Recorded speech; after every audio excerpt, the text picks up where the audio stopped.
This morning's lesson is entitled Lighting God's Window. And as we go through this lesson, I want you to consider Daniel's consistency. I want you to consider what might be applicable in the life of Daniel, a man who lived hundreds of years before Jesus walked the face of the earth, but a man approved of by God. I want you to consider with me his lifestyle, his habits, and his faith. Most of what we'll be studying is found in Daniel chapter 6. Most of all, I want you to consider his outstanding consistency. Consistency is important. Before we get into the book of Daniel, I want to read for you a very small passage from the book of James.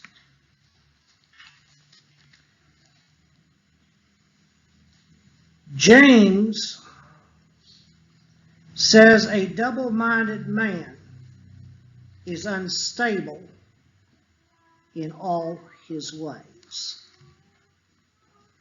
I want you to think about that for a moment. A double-minded man is one who does one thing for a little while and then the next cool thing comes and he does something different. A double-minded man. Now, James is not saying that it's wrong to change directions if you see an error of your ways. Consider what James says. Couple that with the consistency that we see with Daniel. And I want to make some applications of this consistency. Daniel is probably one of the most famous Old Testament Bible characters that we can find, right? When we teach our children, I don't know if there's as much as there used to be, but there used to be children's books about Daniel in the lion's den. And rightly so. I'm not diminishing that account. But Daniel's famous for two things, really. The first is an interpretation of a dream or a vision seen by King Nebuchadnezzar, depicting what we know now is the coming of the church and the coming of the church age. And we can find that at the beginning of Daniel's book of prophecy. The second one is that lion's den scene. And we teach the children how God sealed the mouths of the lions and Daniel was saved. I think all of our kids could probably relate to that. They probably learned about Daniel at a very early age and how he was thrown into the pit of lions. But I think sometimes we're tempted to skip over the lead up. What brought Daniel from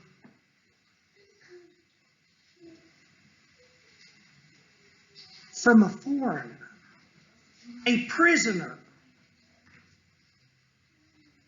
to the climax of the story of Daniel in the lion's den? And really, quite frankly, Daniel in the lion's den is one of the paramount features in Daniel's book of prophecy. There's a little bit more that Daniel sees as an old man at the end of the book, but remember, during the lion's den, he was young.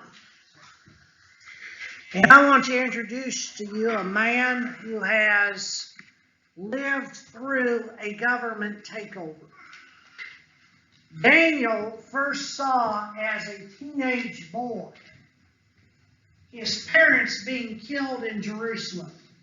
Nebuchadnezzar, king of Babylon, sweeps in, surrounds the city of Jerusalem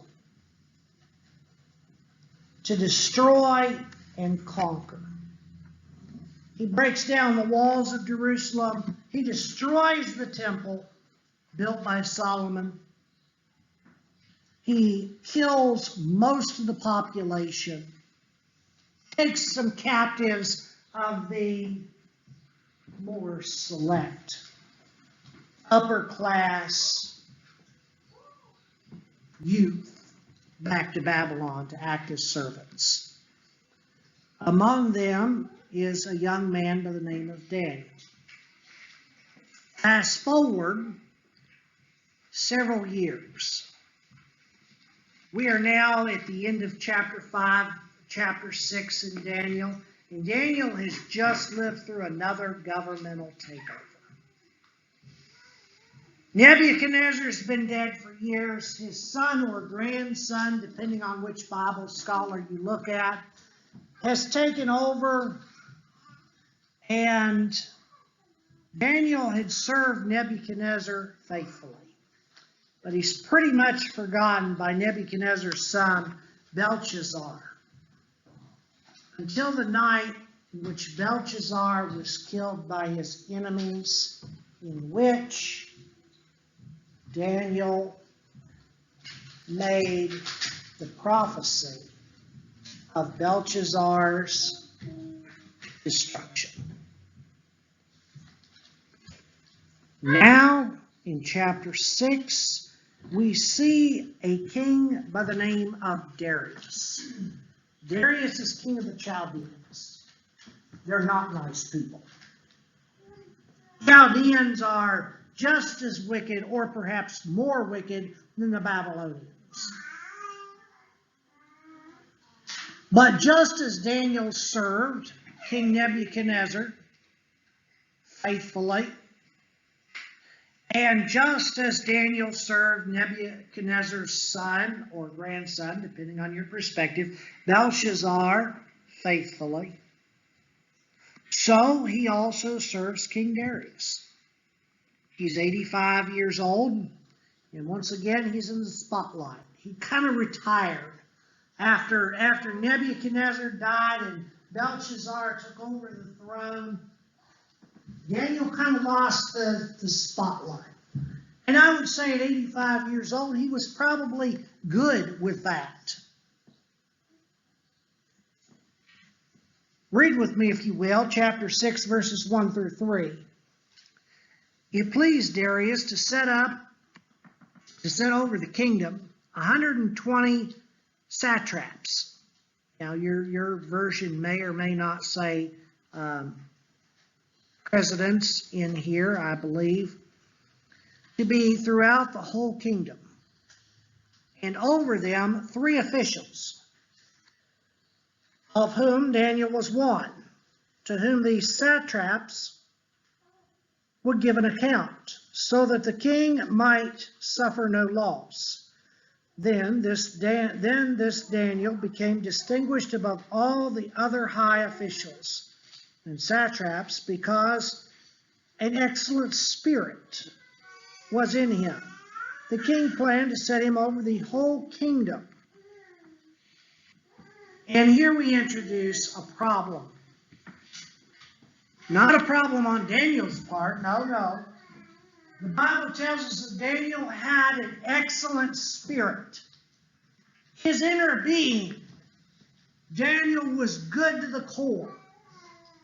You see, that's what Darius saw. A man good to the core.